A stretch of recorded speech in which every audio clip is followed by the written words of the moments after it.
नमस्कार दोस्तों, स्वागत है आपका कमोडिटी अपडेट्स में। नमस्कार। आज हम सोने की कीमतों मतलब XAUSD इसकी दुनिया में थोड़ा और अंदर जा रहे हैं। हमारे पास एक बाजार विश्लेषण है जो ये समझने में मदद कर रहा है कि सोना वो जो हाल में गिरा था उससे उभर क्यों नहीं पा रहा ठीक से, जबकि कुछ चीजें हैं जो उसे सहारा दे रही हैं।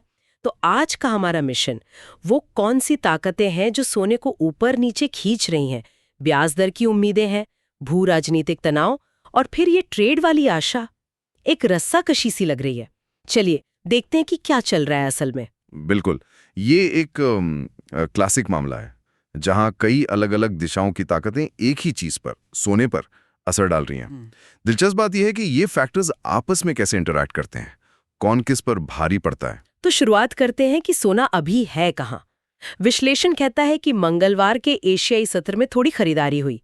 मतलब पिछले दिन जो 2 हफ्ते का निचला स्तर था 3,971-72 के आसपास, उससे थोड़ा सा ऊपर आया।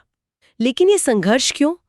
पहला सपोर्टिंग फैक्टर बताया जा रहा है अमेरिकी डॉलर का कमजोर होना। हाँ, डॉलर लगातार दूसरे दिन कमजोर हुआ है। इसकी वजह यह है कि बाजार में ये उम्मीद बढ़ रही है कि अमेरिकी फेडरल रिजर्व मतलब फेड वो इस साल शायद 2 बार और ब्याज दरें कम करे। और जब दरें कम होने की उम्मीद होती है तो डॉलर थोड़ा कम आकर्षक हो जाता है, जिससे सोने को, जिस पर कोई ब्याज नहीं मिलता, उसे थोड़ी राहत मिलती है, थोड़ा सपोर्ट। अच्छा, तो ये उम्मीद कितनी पक्की है? यहाँ CME ग्रुप के फेड वॉच टूल का जिक्र है। वो क्या कहता है? क्या ट्रेडर्स मानकर चल रहे हैं कि कटौती होगी? हाँ, उसके हिसाब से तो ट्रेडर्स लगभग पूरी तरह से मान रहे हैं कि बुधवार को जब फेड की मीटिंग खत्म होगी तो 0.25% की कटौती होगी, और दिसंबर में एक और कटौती की संभावना भी वो लोग देख रहे हैं। और पिछले शुक्रवार को जो अमेरिका के मुद्रास्फीति के आंकड़े आए थे, कोर और हेडलाइन CPI दोनों 3% साल दर साल बढ़े सितंबर में। क्या इससे इस उम्मीद को और बल मिला? हाँ बिल्कुल। ये आंकड़े मतलब सीपीआई वाले ये दिखाते हैं कि महंगाई शायद थोड़ी काबू में आ रही है या कम से कम तेजी से बढ़ नहीं रही। तो इससे फेड के ऊपर दरें बढ़ाने का दबाव कम होता है और दरें कम करने की गुंजाइश बनती है। तो हाँ, इसने उस उम्मीद को मजबूत किया है। फेड की नीतियां सोने के लिए हमेशा से ही एक बड़ा ड्राइवर रही हैं। ये तो है ही। ठीक है, तो ये एक फैक्टर हो गया जो सोने को सहारा दे रहा है, पर कहानी यहाँ खत्म नहीं होती है ना? भू राजनीतिक जोखिम भी है। रूस यूक्रेन युद्ध तो खैर चल ही रहा है काफी टाइम से। हाँ, वो तो एक बैकग्राउंड नॉइस की तरह बना हुआ है, एक अनिश्चितता। लेकिन हाल में कुछ और बातें भी हुई हैं। हाँ, जैसे वो रूसी राष्ट्रपति पुतिन का ऐलान कि उन्होंने नई परमाणु शक्ति वाली क्रूज मिसाइल टेस्ट की है, और फिर अमेरिकी राष्ट्रपति ट्रंप की चेतावनी कि अमेरिका की परमाणु पनडुब्बी रूस के तट के पास है। आमतौर पर तो ऐसी खबरें सोने के लिए अच्छी होती हैं, सुरक्षित निवेश माना जाता है इसे। बिल्कुल। आमतौर पर हाँ, जब भी इस तरह का जियोपॉलिटिकल टेंशन बढ़ता है तो निवेशक सुरक्षित ठिकानों की तरफ भागते हैं, और सोना तो पारंपरिक रूप से सबसे बड़ा सेफ हेवन रहा है। डर बढ़ता है तो सोने की मांग बढ़ती है। लेकिन यहाँ ऐसा क्यों नहीं लग रहा? क्या ये तनाव मतलब उतना सीरियस नहीं लिया जा रहा बाजार में, या कोई और बात है? ये अच्छा सवाल है। ऐसा लग रहा है कि अभी बाजार का ध्यान शायद कहीं और ज्यादा है। एक दूसरी ताकत है जो इस तनाव के असर को शायद कम कर रही है। और वो क्या है? वो है अमेरिका और चीन के बीच ट्रेड वॉर या व्यापार तनाव कम होने के संकेत। अच्छा, तो ये है वो चीज जो सोने को ऊपर जाने से रोक रही है। विश्लेषण में लिखा है कि रविवार को अमेरिका और चीन के टॉप अधिकारियों ने एक संभावित ट्रेड डील के ढांचे पर सहमति जताई है, और इस हफ्ते ट्रंप और शी जिनपिंग की मुलाकात में इस पर बात होगी। हाँ बिल्कुल। तो इससे वो जो एक बड़े ट्रेड वॉर का डर था वो थोड़ा कम हुआ है, और जब ऐसा होता है तो बाजार में रिस्क ऑन सेंटिमेंट आता है। मतलब निवेशक थोड़ा जोखिम लेने को तैयार हो जाते हैं। और रिस्क ऑन सोने के लिए अच्छा नहीं होता। सही। जब निवेशकों को लगता है कि हालात सुधर रहे हैं, इकोनॉमी बढ़ेगी, ट्रेड बढ़ेगा, तो वो इक्विटी मार्केट मतलब शेयर बाजार या दूसरे कमोडिटीज में पैसा लगाते हैं। ऐसी सिचुएशन में सोने जैसी सुरक्षित संपत्ति की अपील थोड़ी कम हो जाती है। तो आप देख रही हैं, ये बिल्कुल एक रस्साकशी है। एक तरफ फेड की उम्मीदें और जियोपॉलिटिक्स सोने को खींच रहे हैं, दूसरी तरफ ये ट्रेड वाली खुशखबरी उसे नीचे खींच रही है। हाँ बिल्कुल, फंसा हुआ लग रहा है सोना। और विश्लेषण में ये भी है कि ट्रेडर्स भी फेड के फैसले से पहले कोई बड़ा कदम उठाने से हिचक रहे हैं। सही कहा। बुधवार का फेड का फैसला बहुत अहम है। सिर्फ ये नहीं कि वो इस बार क्या करते हैं, बल्कि आगे के लिए क्या संकेत देते हैं। दिसंबर में या अगले साल की शुरुआत में और कटौती होगी या नहीं, उनका टोन कैसा रहता है, ये सब चीजें सोने की दिशा तय करेंगी। इसलिए बहुत से लोग अभी वेट एंड वॉच मोड में हैं। ठीक है, तो ये तो हो गई फंडामेंटल बातें, खबरें, उम्मीदें। लेकिन ट्रेडर्स चार्ट्स भी तो देखते हैं। तकनीकी तस्वीर क्या कह रही है? विश्लेषण में $4000 के साइकोलॉजिकल लेवल से नीचे की एक्सेप्टेंस को महत्वपूर्ण बताया गया है। इसका क्या मतलब हुआ? हाँ, तकनीकी विश्लेषण में कुछ लेवल ऐसे होते हैं जो मनोवैज्ञानिक रूप से बहुत महत्वपूर्ण होते हैं। $4000 सोने के लिए ऐसा ही एक बड़ा राउंड नंबर है।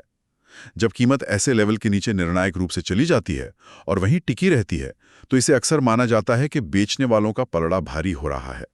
ये खरीदारों के कॉन्फिडेंस को कम कर सकता है। और क्या चार्ट पर दूसरे इंडिकेटर्स भी कुछ ऐसा ही बता रहे हैं? हाँ, विश्लेषण के मुताबिक डेली चार्ट पर ऑसिलेटर, जो कीमत की रफ्तार और मोमेंटम को नापते हैं, वो नेगेटिव सिग्नल दे रहे हैं।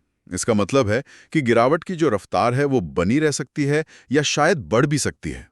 तो अगर सोना $4000 के नीचे रहता है तो और गिर सकता है। विश्लेषण में 3970 और 3945 के लेवल्स का भी जिक्र है।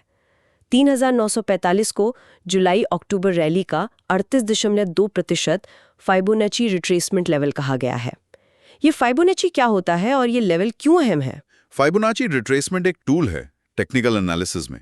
जब कीमत एक बड़ी चाल चलती है, जैसे जुलाई से अक्टूबर तक सोना ऊपर गया था, तो ट्रेडर्स ये अनुमान लगाने के लिए इसका इस्तेमाल करते हैं कि अगर कीमत वापस गिरती है तो कहां तक गिर सकती है, कहां उसे सपोर्ट मिल सकता है। ये कुछ खास प्रतिशत पर आधारित होता है, जैसे 23.6%, 38.2%, 50%, 61.8%। इनमें से 38.2% लेवल अक्सर पहला महत्वपूर्ण सपोर्ट माना जाता है। अगर कीमत इसके नीचे चली जाती है, जैसे 3945 के नीचे, तो यह संकेत होता है कि गिरावट जारी रह सकती है और बिकवाली तेज हो सकती है। अच्छा, तो ये एक तरह का पोटेंशियल ब्रेकिंग पॉइंट है। अगर ये $3945 टूटा तो फिर कहां तक जा सकता है सोना? हाँ, तो टेक्निकल एनालिसिस हमें अगले संभावित पड़ाव बताता है। अगर $3945 टूटता है तो अगला लॉजिकल टारगेट 3900 का लेवल हो सकता है। वो भी एक साइकोलॉजिकल लेवल है। उसके बाद ट्रेडर्स 3810 से 3800 के एरिया पर नजर रखेंगे। ये उसी रैली का 50% रिट्रेसमेंट लेवल है, एक और फाइबोनाची लेवल। और फिर 50 दिन का सिंपल मूविंग एवरेज यानी SMA, जो पिछले 50 दिनों की औसत कीमत होती है, वो अभी 3775 के आसपास है। ये भी एक सपोर्ट जोन बन सकता है। ये तो सब नीचे जाने की बातें हो गई। क्या रिकवरी की कोई उम्मीद नहीं है? क्या चार्ट सिर्फ मंदी ही दिखा रहे हैं? नहीं, ऐसा नहीं है। टेक्निकल एनालिसिस हमेशा संभावनाओं की बात करता है। रिकवरी की उम्मीद हमेशा रहती है। विश्लेषण ये भी कहता है कि अगर कीमत एशियाई सत्र के हाई, मतलब 4019-4020 के आसपास, उससे ऊपर निकल जाती है, तो ये कुछ खरीदारों को आकर्षित कर सकता है। लेकिन क्या ये बढ़त टिकेगी? शुरुआत में शायद नहीं। विश्लेषण कहता है कि इस पहली बढ़त को बेचने के मौके की तरह देखा जा सकता है और कीमत को $4050-4055 के पास रुकावट, मतलब रेजिस्टेंस, मिल सकती है, जहां बेचने वाले फिर से हावी हो सकते हैं। और अगर ये $4050-4055 की रुकावट भी पार हो गई तो? हाँ, अगर ऐसा होता है और कीमत लगातार इसके ऊपर बनी रहती है, तो ये एक बड़ा संकेत होगा।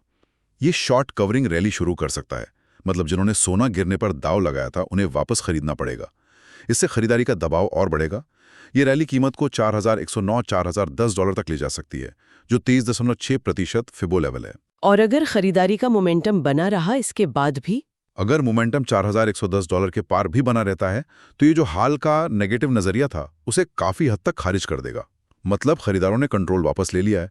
तब कीमत $4155-4160 के सप्लाई जोन तक जा सकती है, फिर 4200 का लेवल और उसके बाद $4252-4255 का अगला रेजिस्टेंस। ये सब संभव है। तो कुल मिला के सोना भी कई सारे विरोधी ताकतों के बीच में फंसा हुआ है। एक तरफ फेड की दर कटौती की उम्मीद और जियोपॉलिटिक्स सहारा दे रहे हैं, दूसरी तरफ ट्रेड वाली पॉजिटिविटी और कुछ टेक्निकल सिग्नल नीचे खींच रहे हैं। ट्रेडर्स के लिए समझना तो वाकई काफी मुश्किल होगा। बिल्कुल, ये वो सिचुएशन है जहां सिर्फ एक दो फैक्टर देख के काम नहीं चलता। आपको फंडामेंटल्स भी देखने हैं, फेड, ट्रेड, जियोपॉलिटिक्स, और टेक्निकल्स भी देखने हैं, सपोर्ट, रेजिस्टेंस, इंडिकेटर्स। दोनों को मिलाकर ही कोई तस्वीर बनती है। बाजार अभी दिशा ढूंढ रहा है। तो भू राजनीतिक चिंताएं जो उसे थामने की कोशिश कर रही हैं। और दूसरी तरफ अमेरिका चीन व्यापार पर ये जो अच्छी खबरें आ रही हैं, वो रिस्क लेने की इच्छा बढ़ा रही हैं, निवेशकों को शेयर बाजार की तरफ खींच रहे हैं, सोने पर दबाव बना रहे हैं। इस रस्साकशी का नतीजा अब काफी हद तक बुधवार के फेड के फैसले और उनके आगे के संकेतों पर निर्भर करेगा। और साथ ही वो टेक्निकल लेवल्स जिनकी हमने बात की, खासकर $4000, नीचे $3945 और ऊपर $4055, $4110, इन पर नजर रखनी होगी। कीमत कैसे रिएक्ट करती है? यहाँ सोचने वाली एक आखिरी बात है, ये पूरी स्थिति हमें क्या सिखाती है? ये दिखाती है कि सोने जैसी चीज सेंट्रल बैंक क्या कहता है और ग्लोबल ट्रेड की सुर्खियों पर कितनी ज्यादा निर्भर करती है, कितनी संवेदनशील है। सोचिए, फेड चेयरमैन के भाषण का एक शब्द या ट्रेड डील पर एक ट्वीट मिनटों में कीमत को कहां से कहां पहुंचा सकता है। बिल्कुल। भले ही चार्ट पर लेवल कितने भी साफ दिख रहे हों, एक अचानक आई खबर पूरी दिशा बदल सकती है। ये याद दिलाता है कि बाजार की नब्ज पकड़ना कितना मुश्किल है और सटीक भविष्यवाणी करना, चाहे कितना भी डेटा हो, लगभग नामुमकिन है। एक जरूरी बात, ये चैनल सिर्फ एजुकेशनल और इन्फॉर्मेशनल पर्पस के लिए है। बने रहिए हमारे साथ हर बड़ी कमोडिटी खबर के लिए, सिर्फ कमोडिटी अपडेट्स पर। चैनल को सब्सक्राइब जरूर कीजिए और बेल आइकन दबाएं ताकि आप कोई भी इम्पोर्टेंट अपडेट मिस ना करें। धन्यवाद।